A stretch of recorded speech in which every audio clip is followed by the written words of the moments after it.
अस्सलाम वालेकुम जी। Cook with जुनी में आज हम आपको बनाना सिखाएंगे ढाबू चिकन। चिकन ढाबू या ढाबू चिकन, जो भी आप इसको प्रोनाउंस करते हैं, ये कोरियन रेसिपी है और कोरिया में इसको जो है फ्राइड चिकन कहा जाता है। ये मुझसे एक सिस्टर ने रिक्वेस्ट की थी, तो आज उनकी रिक्वेस्ट पे मैं बना रही हूँ ढाबू चिकन। तो उसके लिए मैं आपको इंग्रेडिएंट्स दिखाती जाऊँ। और एक आपको बात बताऊँ, आज मेरी हेल्प के लिए मेरी बेटी आई है जो कि आज मेरी हेल्प करेगी। तो मैं आपको दिखाती हूँ। इसके लिए मेरे पास है यहाँ पे 1 kg चिकन। इसको जो है आपने स्ट्रेनर में डाल के अच्छे से ड्राई कर लेना है। लेकिन अगर फिर भी आपको लगे कि इसमें थोड़ा पानी है तो आप इसको अच्छे तरीके से टिश्यू की या किसी साफ़ मलमल के कपड़े की हेल्प से अच्छे तरीके से ड्राई कर लेंगे। उसके बाद हमें यहाँ पे चाहिए फ्राई करने के लिए ऑयल, और साथ ही हमारे पास यहाँ पर है 2 टेबलस्पून विनेगर, 2 एग्स, 2 अंडे, हाफ कप हमें चाहिए कॉर्नफ्लोर मकई का आटा, 1 टेबलस्पून हमें चाहिए जिंजर एंड गार्लिक पेस्ट,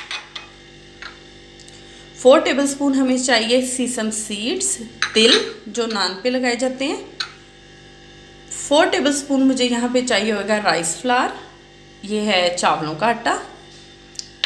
और बाकी जो हमें स्पाइसेस चाहिए होंगे वो होगा नमक 1 टेबलस्पून, और जो टेस्ट आप लाइक करते हैं वो।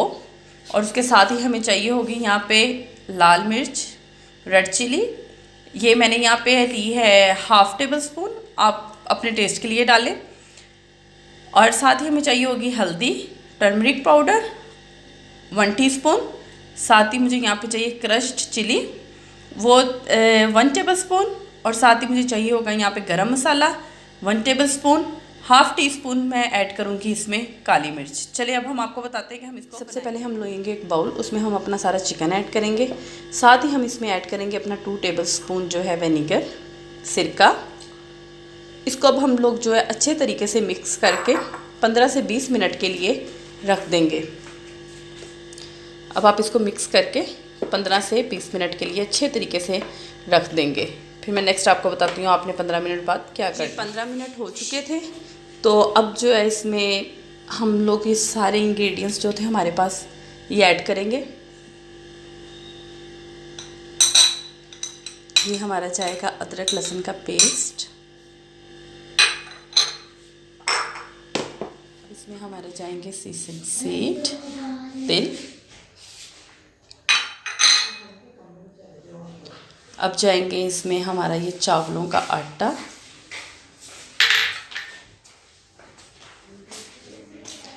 ये सारा इसमें हमारा जाएगा कॉर्नफ्लावर, और साथ इसमें हमारे ये जो सारे स्पाइसेस थे वो भी हम इसमें डाल देंगे। अब हम इसको अच्छे तरीके से मिक्स करके तकरीबन 1 घंटे के लिए चिकन को अच्छे तरीके से मैरिनेट करके रख देंगे। जी, ये चिकन देखें आप हमारा बहुत अच्छे तरीके से मैरिनेट हो गया। अब इसमें हम डालेंगे 2 टेबलस्पून ऑयल। ये एक टिप है, ऑयल डाल के ये होगा कि आपकी चिकन की जो कोटिंग है ना वो फ्राई करते वक्त उतरती नहीं है। बाकी हम आपको फ्राई करते हुए दिखाएंगे। तो ये उम्मीद है कि आज आपको हमारी छोटी सी शेफ़ जो हेल्प के लिए आई है उसका वे भी आपको अच्छा लगा होगा। तो चलिए अब हम आपको दिखाते हैं कि हमने इसके जो है वो फ्राई कैसे करना है। मिलते हैं आफ्टर 1 आवर। जी, हमारा 1 घंटा हो चुका है, और 1 घंटे बाद जो हमने चिकन मैरिनेट के लिए रखा हुआ था वो फ्राई होने के लिए बिल्कुल रेडी है। तो इसको आप ओवरनाइट मैरिनेट करें तो इसका बहुत फैबुलस रिज़ल्ट है।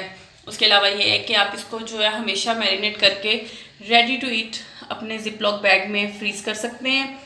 एयर टाइट कंटेनर में फ्रीज़ आप इसको कर सकते हैं। जैसे कि अब रमज़ान है और आपको पता है गर्मी भी बहुत ज़्यादा हो गई है, तो आप इसको जो है इसको पोर्शंस में आप इसको फ्रीज़ कर लें, और जब भी आपको चाहिए हो आप फ़ौरन निकालें और इसको आप फ्राई कर लें। ये चिकन जो है वो अब हम लोग कढ़ाई में इसमें डाल चुके हैं। तो आप देख सकते हैं कि चिकन जो है ऑयल जो है हमारा वो बिल्कुल लो टू मीडियम हीट पर होना चाहिए। बिल्कुल उसकी जो है मीडियम हीट हो, क्योंकि अगर ये ऑयल बहुत हॉट होगा, बहुत ज़्यादा गर्म होगा, तो इसमें डालते ही चिकन का कलर जो है वो बहुत ज़्यादा ब्राउन हो जाएगा और वो अंदर से बिल्कुल कच्चा रह जाएगा। और आपने कोशिश करनी है कि इंग्रेडिएंट्स का बहुत ध्यान रखना है ताकि इसकी लेयर जो है इस पर पतली हो। बहुत मोटी लेयर, ये कॉर्नफ्लावर वगैरह अगर हम ज़्यादा ऐड कर देंगे, कुछ लोग बेसन ऐड करते हैं, तो उसकी लेयर जो है बहुत थिक हो जाती है, वो फिर खाने में बहुत अच्छी नहीं लगती। चलिए अब हम आपको दिखाते हैं आगे। जी देखें, हमारा ये चिकन जो है वो फ्राई हो रहा है और आपने उसकी एक साइड जो है वो अच्छे तरीके से फ्राई कर फिर आपने उसकी साइड चेंज करनी है। अगर आप बहुत जल्दी उसकी साइड चेंज कर देंगे तो इसकी सारी कोटिंग उतर जाएगी। इसलिए आपने ध्यान रखना है कि इसकी एक साइड कुक हो जाए, हाफ कुक हो जाए, तो फिर आप इसकी जो है वो साइड चेंज करें। आप देख सकते हैं मैंने अभी तक इसकी साइड चेंज नहीं की और तकरीबन 5 मिनट से जो है ये फ्राई हो रहा है चिकन। तो जैसे इसकी एक साइड जो है हाफ कुक होती है तो मैं इसकी साइड जो है वो चेंज कर दूँगी। हाफ कुक हो चुकी है और अब मैं इसकी जो है वो साइड चेंज करूँगी। बहुत ध्यान से, क्योंकि आपको पता है ऑयल बहुत ज़्यादा गर्म है। आप देख सकते हैं कहीं पे भी ऑयल आप चेक कर सकते हैं, ऑयल जो है बिल्कुल भी नहीं ख़राब हुआ क्योंकि इसकी कोटिंग बहुत अच्छी थी। तो अपनी जगह से जो है वो चिकन की कोटिंग कहीं से भी नहीं हिली और हमने इसको फ़ौरन हिलाना नहीं है वरना इसकी कोटिंग उतर जाती है। अब आप चेक कर सकते हैं मैंने इसकी सारी साइड चेंज कर दी है। अब इसको मैं थोड़ी देर के लिए कढ़ाई को ढाँप कर इसको फ्राई करूँगी ताकि चिकन जो है वो अंदर तक अच्छे तरीके से कुक हो जाए। चलिए अब हम अपनी कढ़ाई को थोड़ी देर के लिए ढक देते हैं। जी अब हमारा चिकन जो है वो बिल्कुल रेडी है डिश आउट होने के लिए।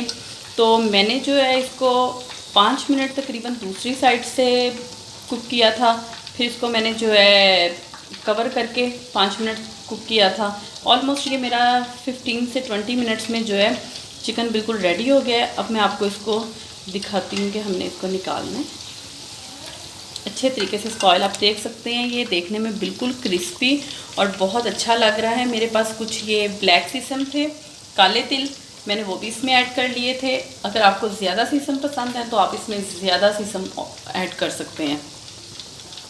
इसको इसी तरीके से आप निकाल लें अच्छे तरीके से।